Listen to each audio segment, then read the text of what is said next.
my money? Bitch, huh? Bitch? Where's my money?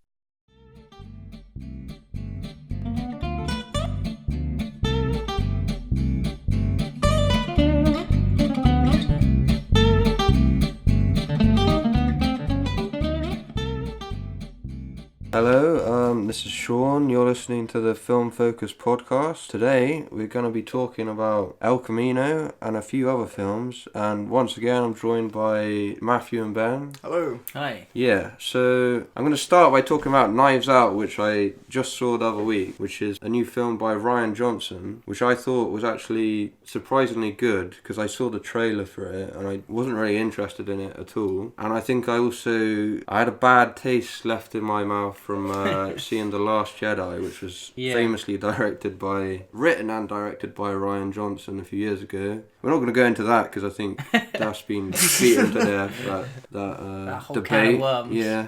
But Knives Out, I think, is Rian Johnson. He's back on form, really. We'll say what you will about even Last Jedi. Like, his direction in all his films or TV shows he's directed, his direction I don't think is the problem. And I think he's actually a good writer when he's allowed to, do his own thing and not be tied to something. So, well, like the criticisms of The Last Jedi, none of them are like down to like a technical level, are they? No, it's actually one of the most nice looking Star Wars films. They're all due to kind of the way it's Knives Out, just to bring everyone up to speed, I guess. It's kind of a throwback to like whodunit murder mysteries, which you don't really get a lot of these days. You don't get many mystery films, no. No, yeah. Genre. It's kind of that Agatha Christie kind of thing has died out a bit. But this was nice, kind of like a modern take on it, because it's obviously in the style of those films, but it's like there's a more modern spin on it with the characters that are involved. It's quite like a stacked cast of like Daniel Craig and Jamie Lee Curtis and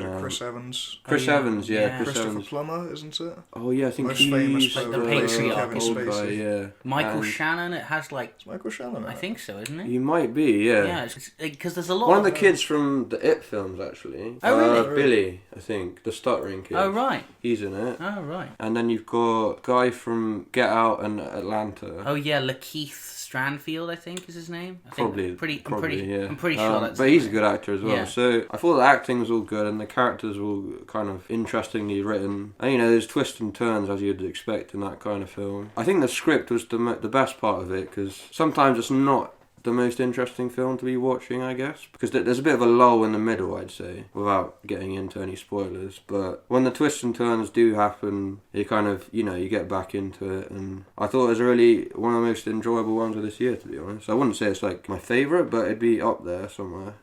That sounds good. Well, I was in a minority and I liked the trailer. I thought it did quite. Yeah, the trailer didn't really do anything for me, but it looked quite different, at least, I think. Yeah, I guess. Like we were saying, you don't get that genre of film anymore, really. So seeing it, as you said, in a modern context, I was quite curious about how it would go. Plus the cast. Yeah, it is a good cast. All-star cast. It's interesting what you said about the modernising it, because just watching the trailer at first, I couldn't quite tell if it was like a period thing. No, it's not a period thing. But like it like I imagine that might have been intentional. Like they want it to seem kind of old-fashioned. Well, it's like a throwback. I was reading how Rian Johnson kind of really thing. likes those stories. Good old-fashioned like murder mystery stories. Yeah. Because obviously like even the way it's like edited, where it kind of cuts back and forth between like events in real time or in like perspective of characters and stuff. Right. Yeah. Oh yeah. I do think Daniel Craig's accent's just bad.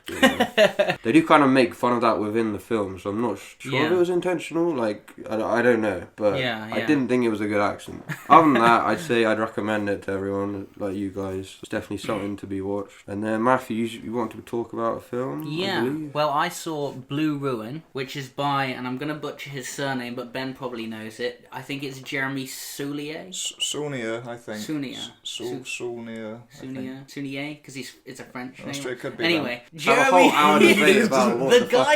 the guy who made Green Room is. Okay, that's by him. So I really liked Green Room, Yeah. and so I looked him up, and I was his first kind of film that was successful was this one called Blue Ruin, and it's a pretty like simple concept. It's I guess you'd call it a revenge thriller. It's like the premise is very simple. It's a guy who, when he was a kid, his parents were killed, and the guy gets released from prison, and he's homeless, and he's like a mess. He doesn't have like anything going for him, and he decides he's gonna, go and kill this guy and avenge him. Okay. But it's kind of like it's very like directly goes against the kind of like cliches of it, because he's not like a tough guy. There's a point at which he gets a gun and he like can't use it. He's just a normal guy basically. Before you said that, I was imagining like some kind of more John Wick style. Yeah, like, well that's the thing. Yeah, because he's not like an action. Yeah, because you describe the plot and you're like, oh, of course, like, that's been done loads. But it's like he basically just messes up loads because he's not like a tough guy and he's not meant for it. And so it's kind of like it's interesting because you kind of get it feels like it's doing something original with like like a revenge story isn't particularly original, but like the way they do it and stuff with the character, and like similar to Green Room, it's got like you can see the influence. Like the director clearly loves his graphic injury detail. Have you seen Green Room? Oh yeah, I've seen Green Room. Yeah. So like obviously that it's similar in this. You can tell he has a passion for that sort of thing. Some like really like grotesque practical like gore effects. So if you're into that sort of thing, and I thought I really enjoyed it. Like it's quite simple, like quiet film, It completely slipped my mind, and so you mentioned him, but I actually saw I watched Jeremy Saulnier's first film a few weeks ago, and I completely forgot that because I know you guys both like Green. We've all seen Green Room. I forgot to mention that.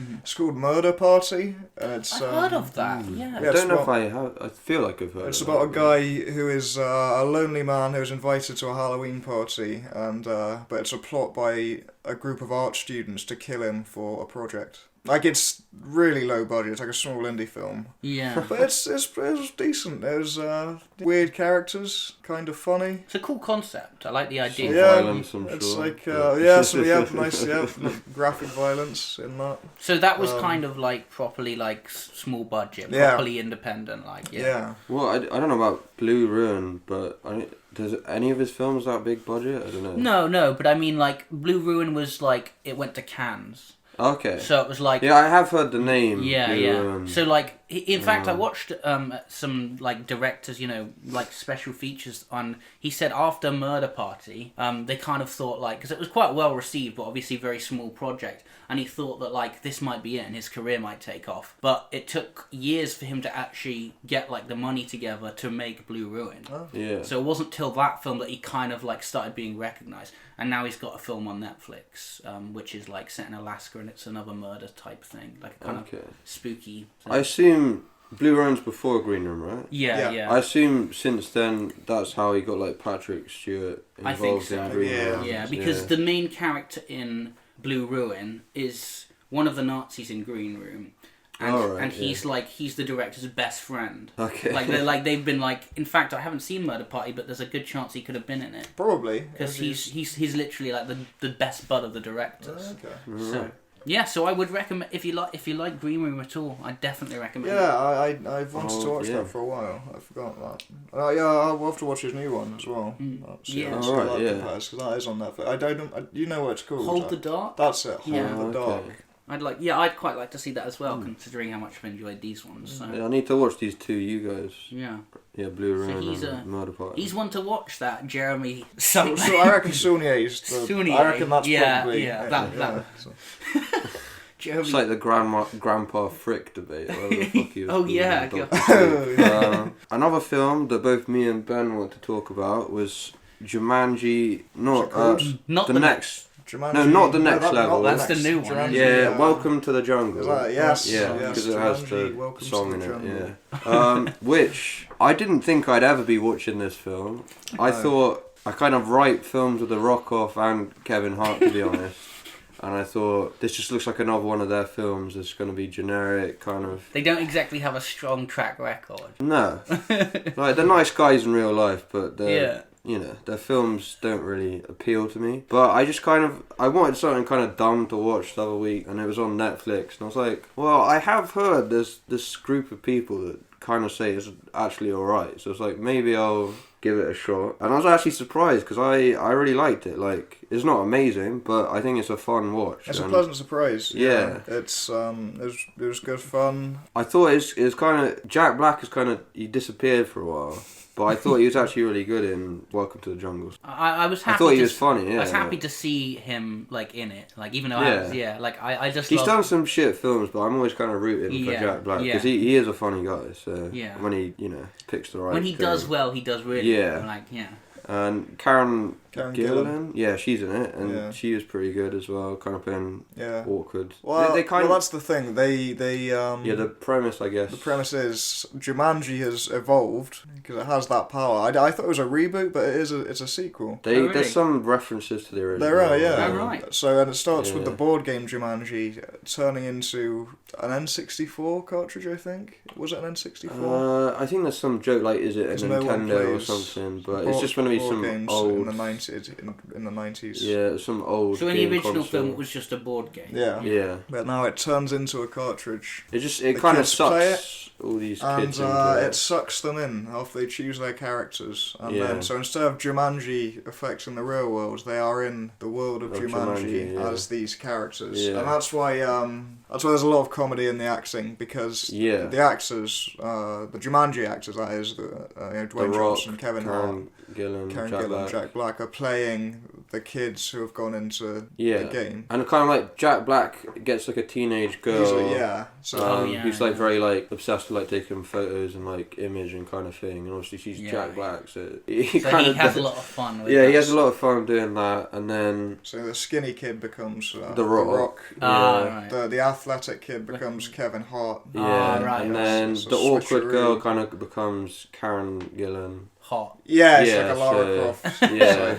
But she's like really awkward. Yeah. Got Rhys Darby, he's in it. Nice. As just some like NPC character. Oh, right. Good to see him getting work. Yeah, still getting small roles in big films, I guess. I thought they handled the video game aspect very well as well. Like it didn't feel out of touch. No. With like dumb video game humor. It was like it was just a funny, quite quirky way of applying video game rules as the threat. They get like 3 lives and they can like respawn 3 times. Yeah. But they kind of do some funny jokes with that. Yeah, so they die at various points. Yeah, and when they come back, they like fly through from like the sky. From the battle bus. Yeah, to like. Oh right. Yeah, the battle. Yeah, basically Fortnite or something.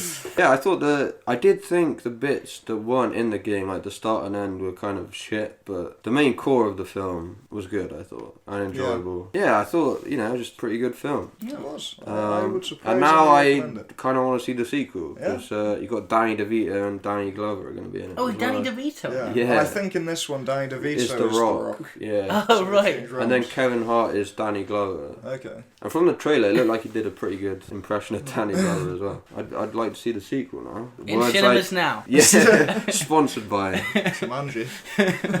It's always nice when there's a nice surprise though. Yeah. When you see stuff like that, you kind of automatically I become kind of cynical. And it's just a cash grab, so it's nice that it turns out. I think they're aware of that as well, because I've seen some interviews where they kind of knew people were kind of sceptical about it. Because the original's really like a fan favourite, isn't there? Like Robin Williams. I think we're going to move on to talk about the main film that we've been waiting to talk about for a while, which is El Camino, a Breaking Bad story. Is that it? Yeah. No, I think it's called a Breaking. Yeah. Is it called a Breaking Bad? Story? I was trying to make a. Oh, Breaking Bad movie. Was it Breaking Bad movie? I think we're thinking of Solo and I was Rogue making a joke One. about that. I didn't know if it actually was. Which is, it came out a couple of months ago, I think. At this point. Bit late to the party, as always. Yeah, so it basically takes place after, Breaking Bad, as it is. Directly after. Yeah, directly like after. 10 seconds. Yeah. 10 seconds after Breaking Bad. Instead of being about Walter White, because his story ended in the last episode of Breaking Bad, it kind of follows Jesse Pinkman's story after he kind of escapes at the end of that series, which I thought was, if they were going to make a Breaking Bad film, that is what they should do, because I didn't need to see more Walter White. I was happy with him. Well, I thought his ending was pretty perfect in Breaking Bad, so they don't want to tarnish that by having him be alive, or I don't know. It felt natural. It didn't feel like forced, because there was always that thing where it's like at the end of Breaking Bad, it's like, well, what did Jesse do? I did, because I did rewatch Breaking Bad after seeing El Camino. Yeah. In the last few episodes, Jesse's story is kind of sidelined quite a bit, and like, not that his ending's bad, it's just more rushed maybe than because it's very Walt focused, which I know is the main crux of Breaking Bad is Walter White. I thought it was nice that was what Vince Gilligan chose to set the story about. I guess because we all seen it. What did you guys make of it? Yeah, I really liked it. I thought it didn't really like surprise me. It was kind of what I thought it would be, but that's not necessarily a bad thing. It feels like an extra long episode of Breaking Bad.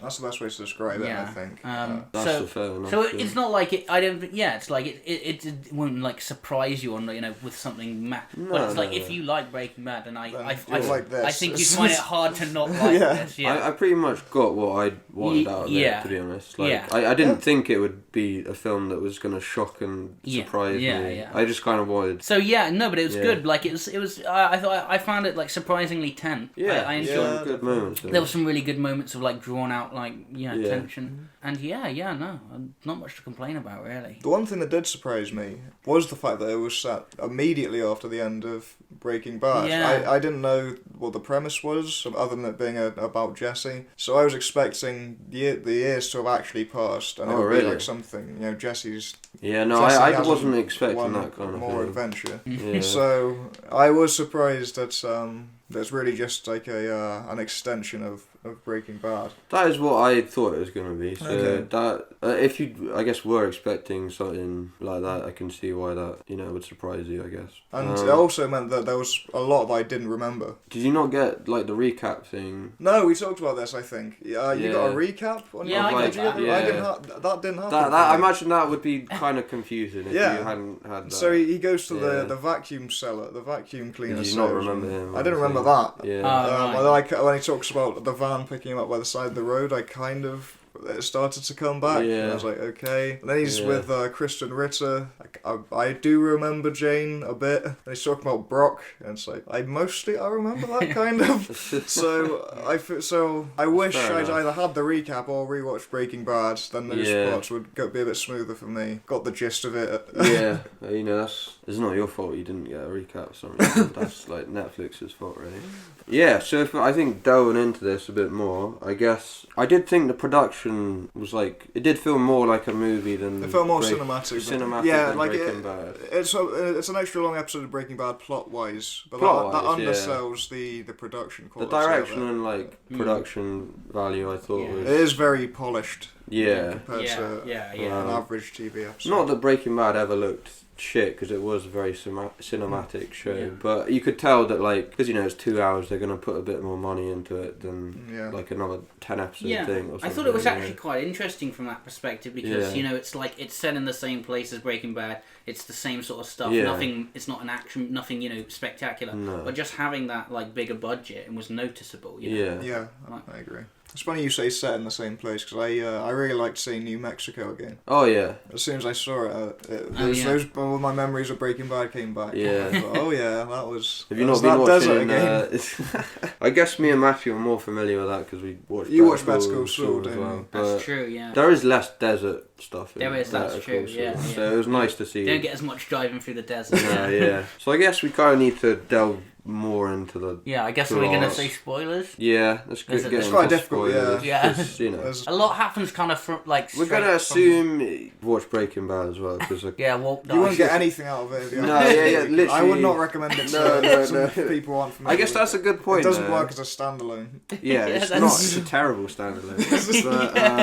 But let's get into spoilers. So. Oh, an interesting thing I thought is that how they did some flashbacks to the time, like before the very end of Breaking Bad. So when he was still captured. Yeah. So he was captured for about a year, wasn't he? I think something. Oh, was it meant to be that long? I never even. I don't. Sean, I don't know. Do you know how long it's meant to be from when he gets from the Ozymandias to when like I feel like... Because Ozymandias is when he gets dragged away by them, isn't he? I feel it would be like max a year. Like, I thought it was about that, but yeah. I haven't seen it in about 6 years. So. Yeah. But no, I thought that was interesting. I liked that because it put things into perspective a bit more. Yeah. And it just made you hate, like, what's his face? Todd even more. Yeah. Because he's just I liked all the flashbacks, really, of seeing the characters again. Like... Yeah, I did. I didn't think we'd get as many as...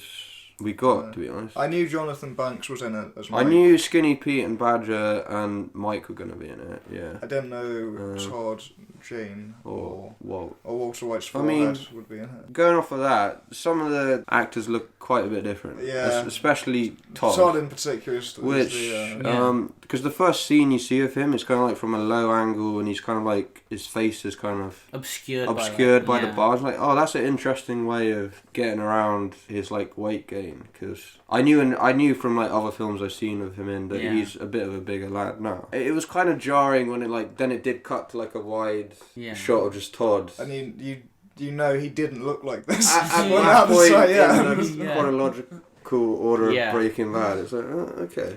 I quickly, although it's noticeable, I managed to forget about it fairly quickly. As we said, Walt's forehead is quite big. Bryan Cranston was Megamind. Because you think he was wearing a bald cap? Oh, he was. Yeah, oh, he was. I think that's the only way they could have done it, because if he'd fucking shaved his head, they'd know. Everyone would know. He's just he's filmed. It's like, Brian, why did you shave scene. your head again? Yeah. And also at that point, is he like playing a teenager at that point? Oh yeah. Aaron Paul is playing a much younger... He wears a lot of wigs in this film, I think. And like beard wigs as well, yeah. Yeah. The beard wig was noticeable, yeah. So there's some weird, looking I'd take shot of it a bit, but you can look the past performances. It. Yeah, the performances are as good as Breaking Bad, yeah. I like the way with the Walt scene, it was just a kind of small thing that wasn't like dramatic, like... No, I also it was just like a little... I liked how it was like back to when they kind of liked each other. Yeah. He's like a nice guy. It's like, you're like, oh, I remember when Walt was actually like likable. And Jesse was just like funny. Jesse was, a dumb, more arrogant. Or that was a clever way of doing it, because I did always think if they we've seen like Walt, be evil and stuff. I didn't want them to do like a classic, like he's haunted by Walt. I was worried that could happen in this film. There'd be a lot of Walt flashbacks of like him like just being evil, talking to Jesse as like a kind of and just ghost showing in his mind, that would have been. I think it was smart to just have one scene, because this is kind of him getting away from all of that, like this film. So I was glad that wasn't done, and then the Walt scene was tastefully done, I thought. Yeah. And the same with the Mike scene. I thought that was that was nice actually. And that's also I believe that's where Mike dies. It as is, well. yeah. So it's the same river where he gets shot. Yeah. So this film actually has like a lot of like Easter eggs like that. Yeah, like, there probably are. I also like the idea of him giving the idea for going to Alaska, because we know one thing. This isn't really a criticism, but I was certain that Jesse, even before I'd seen the film, was going to go to Alaska, because in Breaking Bad he says like Alaska, like that's not a thing that comes out of nowhere. So I was like, okay, I know. Because Mike says how it to this is him going to go. And then when they show that scene yeah. and he's like, yeah, I would go to Alaska, I was like, oh, that's nice, like linking it a bit. There's some other stuff, like there's a bit where like Jesse puts like a bug on his arm or something. Oh yeah, he does that in like a really early episode, and then like Skinny Pete like stamps on it and kind of like crushes it instead. Yeah. But I guess it kind of shows that he's like a more sensitive, moral character. I don't know. Yeah, well, it's a nice like subtle callback. It's not like in your face. It's not like, oh, remember this. It's just like, because even if you didn't remember that scene from like season 1 or something, it still works. Like it's just to show that he's like kind of sensitive, And then I got the impression that Skinny Pete and Badger were gonna be like a really big part of it from the beginning. Yeah, I got that impression. I guess I wasn't like disappointed they weren't. I was kind of like, you get about as much as you need from seeing each. Old character, I guess. Yeah. Like, no one overstays their welcome. Yeah, you get basically one segment of each. Yeah. That's true. I guess you get the most Todd segments, but... That's true, yeah. It was interesting how it kind of becomes like a heist film. Or kind of a film where he needs to get the money kind of thing. Yeah, actually, I really liked that. It kind of kept the from I like that kind of ongoing thing of like he never like has the money and he's constantly like getting... Yeah. I also like the fact that the vacuum guy is like he because he only does it if he like scene, gets like the exact amount. Yeah. Which I think fits that guy's character, because there's a bit in Breaking Bad even like with the second last episode where like Walt like pays him like. Oh yeah, he gives him like 10,000 to like stay and like. He wants it for 2 hours, but only stay for like 1 extra hour and like play cards with him or something. Yeah. They stick to the characters and how they were in the original series. I did think the bit where he has like a shootout was a bit random. The duel was slightly strange. I mean, I get that the guy was like coked up and was like, okay, I guess that's the reason. To be honest, but, I think that's the excuse they use for it. It's well, like drinking cocaine, and then decides to have a duel. To the death, yeah. But to be fair, that was like a really well done scene. Yeah, it like was, that. yeah. It's clearly Vince Gilligan just loves westerns. He just so, pretty much. Yeah, well, because that's like really the most like Breaking Bad has a lot of kind of westerny things. But that was like a really obvious like. Full on like they even say like like the Wild West. So that was I like that. I thought that the coolest looking shot in the film is like the one where it's like a high angle, like kind of bird's eye view of like Todd's apartment, and it's like Jesse like Jesse's looking for the money. He's running to the flat, and then you see multiple. I was really interested to see like how they would have done that. I understand that one. Yeah. That was like and that's like classic Vince Gilligan, a montage of somebody like doing manual labour to find like some money. That's like been done so many times, but I love it. Yeah, and in Todd's apartment, like. I didn't realise until I rewatched Breaking Bad, but like the tarantula. I recognise the tarantula. I kind of forgot about that because like Todd, he kills that kid. Yeah. Who's like collecting a tarantula. Oh right, yeah, he did that. So he collects like weird memorabilia of stuff, and like he has like this like snow globe of like him and the woman Lydia. Lydia, yeah. He like made some creepy thing. He's like a with proper them in creep. Snow globe, yeah. Yeah. They really like with Todd in this film push the banality of evil. That's where it's just like he's just like, I like killed her. It's like, what'd she do? She like, she saw my money. It's like, so she took your money? No, she just saw it. Let me have some soup. It's like he really like is like it makes you even like have even more like hate for him. Which if you do like Breaking Bad, this is definitely one that you should watch because I can't see how you wouldn't. I would be I would be surprised if like I don't see if you're a fan of Breaking Bad how you could be disappointed. Everything like I guess if you want to see more Saul, he's not in this one, but there's a whole fucking series about that. So that's true. I think that probably there's really just an epilogue for Breaking Bad. Definitely. Jesse's one extra adventure. I did an interesting fact. I did read. Like the letter he sends to Brock. Yes. Apparently there was going to be like some like voiceover of like him saying what the letter was, but I was kind of glad it was just more ambiguous. You get the gist. You don't see what he writes, do you? You just see the guy look at it, and then and then it kind of ends similarly to how Breaking Bad ends with him just driving. Yeah, but it ends with that's the last time you see Jesse again. Is him driving a car. Which I think that's kind of smart because it doesn't tarnish really anything that Breaking Bad did. But I've seen complaints that the people were expecting something completely new. So if you were expecting that, then probably won't enjoy this as much, but I think you still will. Like it really is like it is just an epilogue, like basically to like it's nothing more than that. But that's not like a criticism. It's not a bad thing. It's just it is a kind of extension of Breaking Bad. Yeah. So I think that probably wraps up this episode. So I think we're gonna go.